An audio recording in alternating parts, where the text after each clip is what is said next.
পরনে শাড়ি, হাতে সাজানো উপহারের ডালা, ঢাক বাজিয়ে দল বেঁধে মেয়েরা বেরিয়েছে শহরের রাস্তায়। তত্ত্ব সাজিয়ে নিয়ে তারা রওনা দিয়েছেন। এই যাত্রাকে ঘিরে ব্যতিক্রমী উৎসব শহর বর্ধমানের গোলাপবাগ ক্যাম্পাসে। ফুল ফুটুক না ফুটুক, আজ বসন্ত ক্যাম্পাস জুড়ে।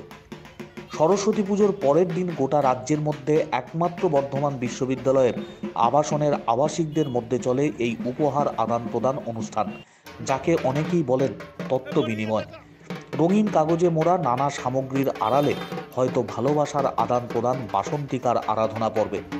বর্ধমান বিশ্ববিদ্যালয়ের গোলাপবাগ ক্যাম্পাসে রয়েছে একাধিক ছাত্রী ও ছাত্রাবাস, যেখানে দূর দূরান্ত থেকে আসা পড়ুয়া ছাত্রছাত্রীরা এই আবাসনে থেকেই পড়াশোনা করেন।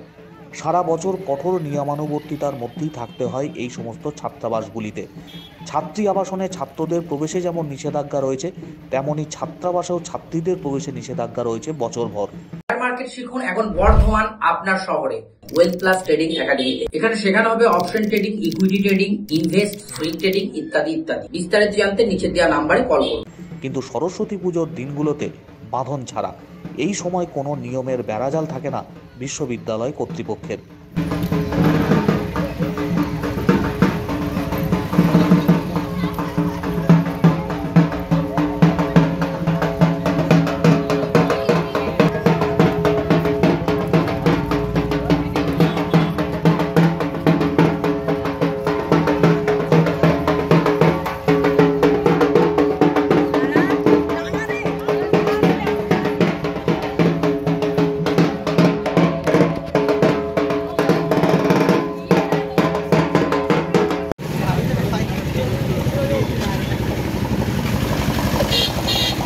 আজকের দিনটা খুবই একটা আনন্দের দিন। আমরা এরকম সবার জন্য উপহার নিয়ে আদান প্রদান করি বিভিন্ন হস্টেলে।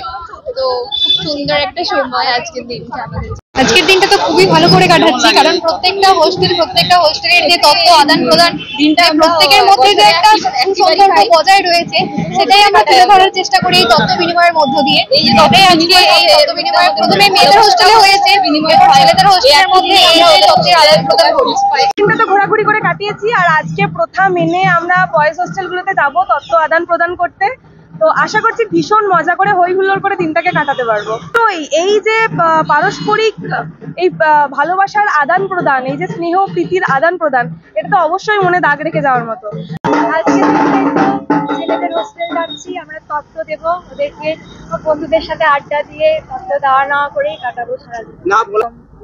এরকম কোনোদিন তোমাদের ভাগ্যে জুটেছিল এরকম ধরনের? না, এই প্রথম। খুব ভালো লাগছে। সরস্বতী পুজোর পরদিন ছাত্রীবাসের আবাসিকরা তত্ত্বের ডালি সাজিয়ে আসেন ছাত্রাবাসের উদ্দেশ্যে। সেখানে রীতিমতো তাদের ঢাক বাজিয়ে ফুল ছিটিয়ে বরণ করে নেন ছাত্রাবাসের আবাসিকরা। অতিথিদের আপ্যায়ন করে আয়োজন করা হয় নানান খাবারের। আবার একইভাবে ছাত্রাবাসগুলির আবাসিকরা তত্ত্বের ডালি সাজিয়ে নূতন পাঞ্জাবি, পাজামা বা ধুতি পাঞ্জাবি পরে হাজির হন ছাত্রী আবাসে। সেখানেও তাদের বরণ করা হয়, ফুল ছেটানো হয়, মিষ্টিমুখ করানো হয়। এই এক সম্প্রীতি ঐক্যের বন্ধন নিয়ে বছরের পর বছর ধরে ব্যতিক্রমী উৎসব হয়ে আসছে বর্ধমান বিশ্ববিদ্যালয়ের গোলাপবাগ ক্যাম্পাসে। বর্তমান ছাত্রছাত্রীরা যেমন মিলিত হন এই বিশেষ উৎসবে, অনেক প্রাক্তনীরাও এই বিশেষ দিনে এসে উপস্থিত হন গোলাপবাগ ক্যাম্পাসে। তত্ত্ব আদান প্রদানের মাধ্যম দিয়ে একে অপরের সঙ্গে সম্পর্কের বন্ধন আরও দৃঢ় হয়, এমনটাই মনে করেন পড়ুয়ারা। ইতিপূর্বে যারা ছাত্রাবাস বা ছাত্রী আবাসে থেকে পড়াশোনা করেছেন বর্ধমান বিশ্ববিদ্যালয়ে, তাদেরও মন খারাপ হয় এই একটি বিশেষ দিনে অংশগ্রহণ করতে না পেরে। বছরের এই একটা দিনের জন্য অধীর আগ্রহে অপেক্ষা করেন আবাসনের ছাত্রছাত্রীরা।